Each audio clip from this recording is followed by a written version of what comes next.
Madame la présidente, monsieur le ministre, monsieur le rapporteur, chers collègues, l'examen de cette mission santé du PLF aurait été résolument bien différent si le transfert de Santé publique France n'avait pas été acté lors du dernier projet de loi de finances. Compte tenu de l'augmentation spectaculaire de son budget durant la crise, de 150 millions à 4,8 milliards, nous aurions eu beaucoup à dire. Nous avions d'ailleurs été nombreux à souligner l'an dernier les craintes que faisait peser ce transfert, sous couvert de simplification, sur la visibilité des actions de l'agence et ses crédits alloués. Il est vrai que malgré les missions régaliennes qui incombent à Santé publique France dans la gestion de la crise sanitaire, notamment pour la reconstitution des stocks stratégiques de matériel, la gestion financière des aspects sanitaires de la pandémie repose aujourd'hui essentiellement sur les crédits de l'assurance maladie, entraînant une confusion entre les budgets de la sécurité sociale et celui de l'État. Moins de 0,5% de la mission santé est ainsi rattachée à la gestion de la crise sanitaire. L'essentiel des crédits restants concerne l'aide médicale d'État, dont le budget passe pour la première fois la barre du 1 milliard d'euros. La réforme votée l'an dernier, visant à limiter les risques de détournement du dispositif, a pris du retard et certaines mesures ont été aménagées ou suspendues du fait de la pandémie. Cette réforme, pas encore pleinement mise en œuvre, est déjà considérée comme insuffisante sur certains bancs de notre hémicycle. Si le groupe RDSE est, par principe, favorable au débat sur tous les sujets, sans tabou, il nous apparaît important aujourd'hui de remettre les choses dans leur contexte. La hausse des dépenses d'AME en France ne peut être déconnectée du contexte international et de ses conflits armés, de ses déplacements de population, de ses crises économiques et des conséquences du changement climatique.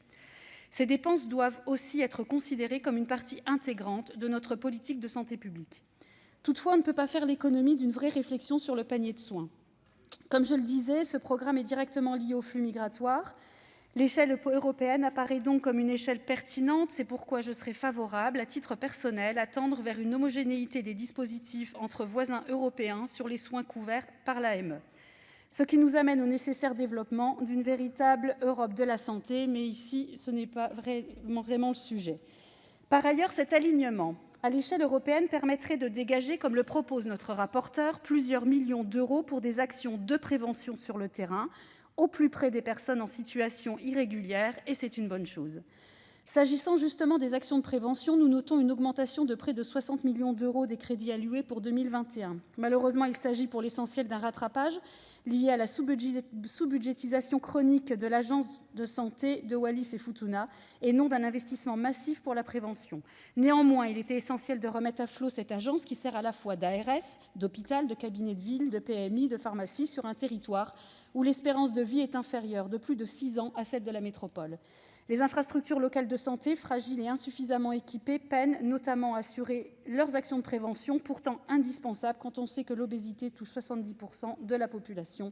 Il est donc satisfaisant de voir l'État prendre ici ses responsabilités.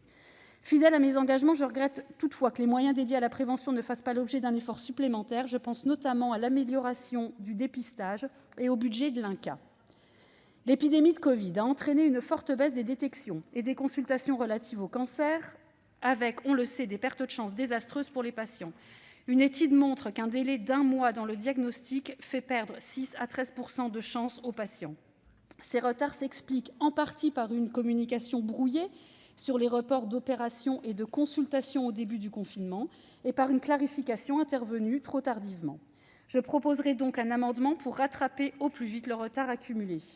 Enfin, toujours sur ce volet, je soutiendrai un amendement de ma collègue Élisabeth Doineau visant à renforcer le dépistage de l'endométriose. Cette maladie, qui concerne une femme sur 10, connaît en effet un retard de diagnostic de 7 ans en moyenne.